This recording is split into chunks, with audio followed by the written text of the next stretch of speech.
update sa ating ampalaya. Ano siya? Ayan. Kaka-spray lang at saka pang tatlong ang apply ng abono na to. Yung in-apply ko nito, ayan, hindi ko na nilagay sa tubig, direct na yung abono complete at saka urea. Yung in-apply ko nito dyan. Ayan. Ito na yung ating update. Hindi pa natapos, hindi pa nalagyan ng twine sa ibabaw kasi secondary pa yung ilagay dito hanggang dyan kasi kaakyat lang yan, oh.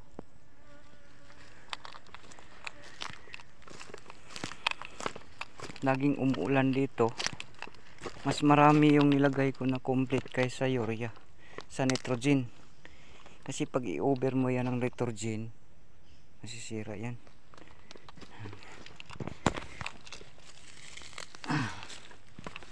Hanggang dyan pa yan. Yan hindi pa sasunod pa kasi biglaan to eh. Biglaan. Yung iba hindi pa naka pag ano. Yan, maakyat na. Yan.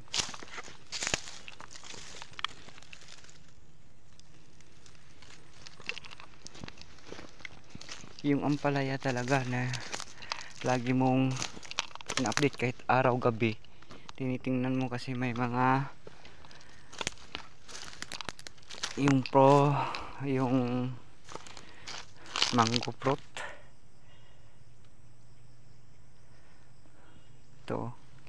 Itong simisira nito, yan.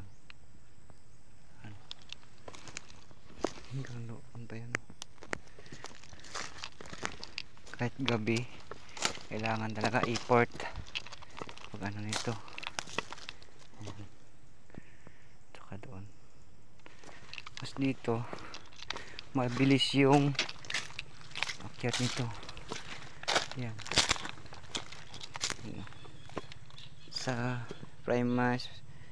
primary umaabot na, kailangan na maglagay na din dito sa taas.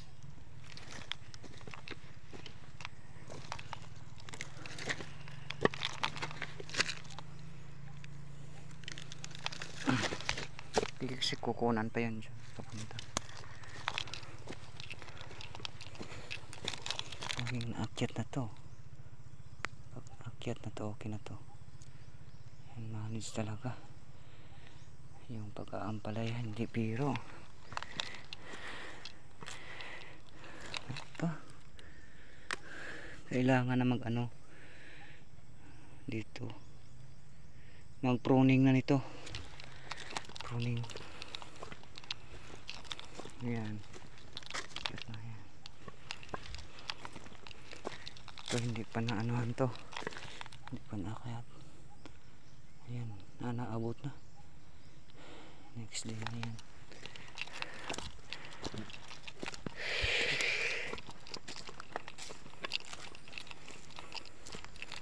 Apply na.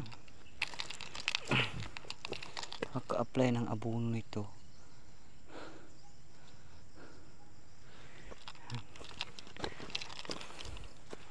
mas maganda na tingnan kung mas umaakyat na. Yan.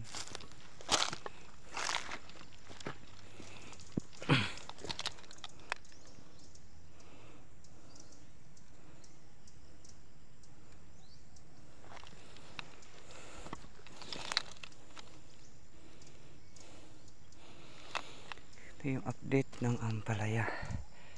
Yan, malawak yan. Ayan.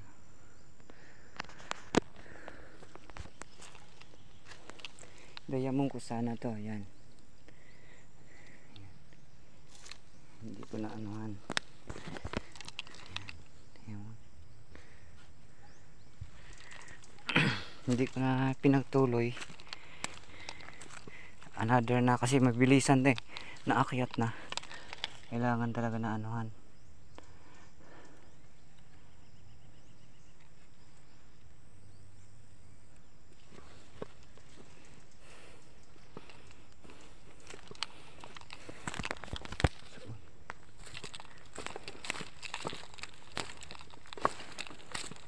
malawak pa to.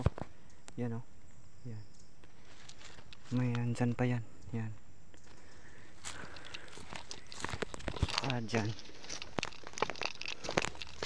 Maulan dito, hindi pa ako nagawa ng source ng tubig. Hindi pa ako nagawa.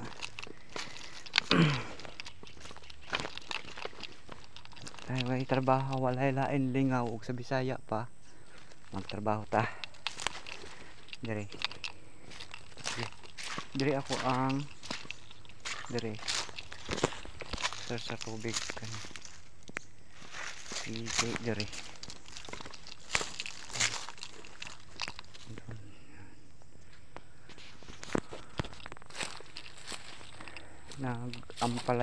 Nagpaliyahan ko kay mas dali ang income o sa Tagalog pa mas mabilis yung source ng income mo. Every week is twice a week ka mag harvest. Mas malaki yung gasto pag first, pero sa second crop okay na. Malaki din yung effort lang sa ampalaya.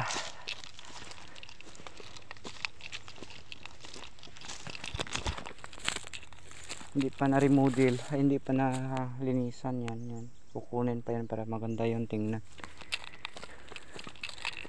Yan. Maganda na siya tingnan. Kung ito hindi pa, hanggang dito pa yan.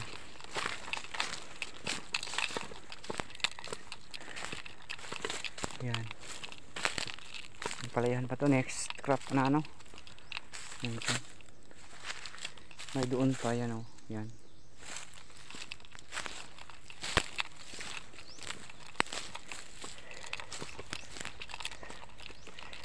Pag magkaampalaya talaga is effort lang, effort.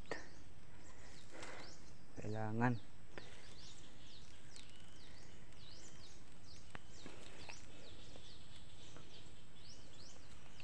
yan, maganda yung tingnan yan. Naakyat na yan. Ito malago na maganda talaga guys pag kakagulay. Maganda talaga pag ang nilagay mo nito na abono sa ganitong laki. Yan, triple 14 at saka urea, hindi lang i-over. Ito, alam mo ba kung bakit ito yan, ito yan ito kasi namamara ko to, pinutol ko yung dulo. Yan, ito yung okay na ang resulta. Yan.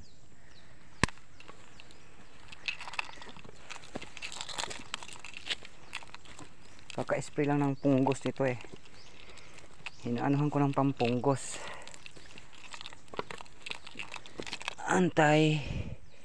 antibacteria. Mahirap pag walang proteksyon, lalo na nito umuulan dito sa amin. Umuulan dito sa amin kasi December hanggang January pa to, February.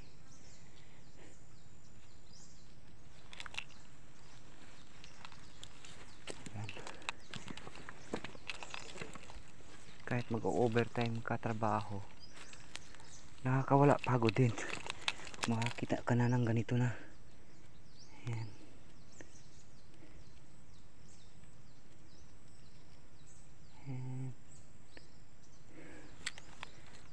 Ngayon kagaya nito, ito namamara ko to sa liit pa na parang plastic, pinutol ko yung dulo. Kailangan talaga manage ito, kaya inaplayan ko ng punggos, pampunggos kasi naninilaw na.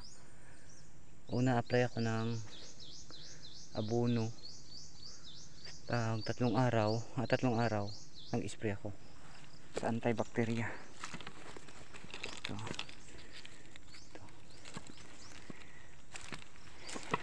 Ayan.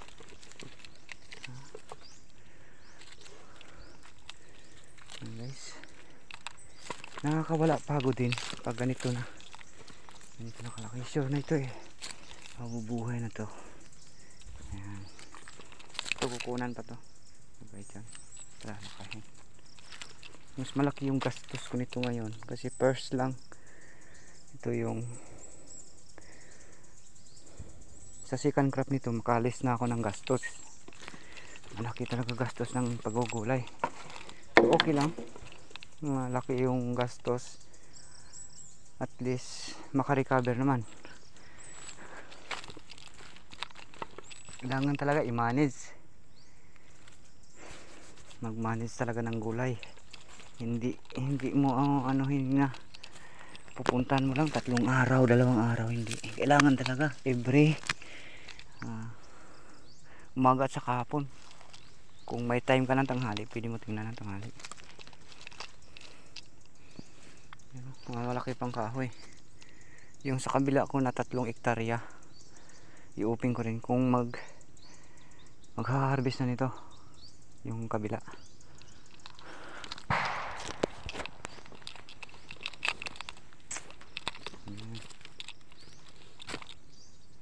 Maganda na tingnan. Next week mag pruning na. Mga 7, isang, dalawa, 1, 2, 3, 4, 5, 6, 7. Kailangan na mag pruning.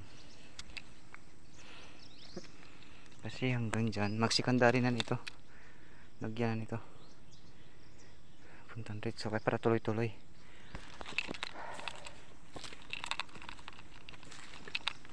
I-try ko yung magpalabas ng bunga productive ng sa dito sa gilid. Palabas ako ng productive sa gilid. Sa next crop is dito na. Subukan ko yung dito at saka dito kung ano yung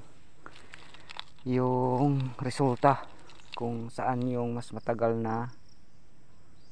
yung crop ni ay ano nito.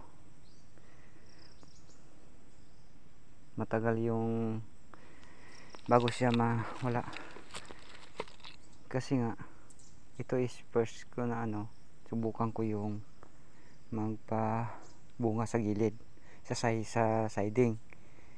Sa next crop, yung sa ibabaw naman, subukan ko yung sa ibabaw lang, yung sa gilid hindi ko pala bubungahin sa next crop. Pero ngayon kailangan talaga ng mga experiment.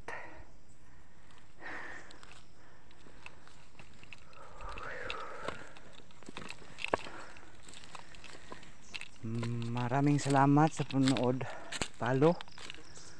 Maraming salamat sa panonood and follow, share para anuhan naman ng mga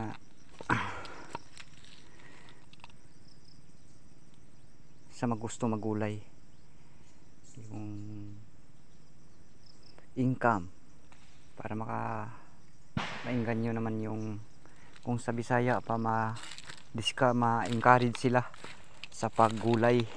Kay daghamang ko istorya ang gulay lisod. Mas lisod ang manage nimo sa basakan og sa gulay kaysa ako naghumayan man ko.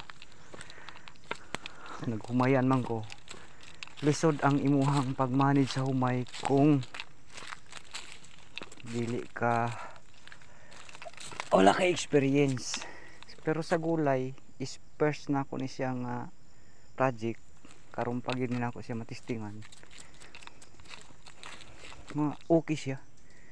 Kinahanglan pud siya i-manage. Murarag gyapon og humay. Kagaya din sa palay. Kung sa Tagalog pa, kagaya din sa palay. Kailangan manage. Hindi ka magmamanage. Yung palay, okay rin yung palay. Kailangan mo, puntahan mo yung palay sa 3-4 na araw, pwede.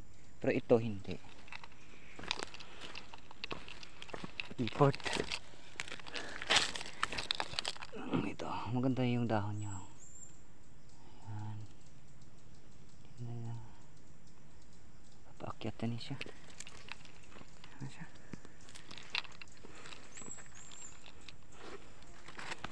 Maraming salamat sa panonood. God bless.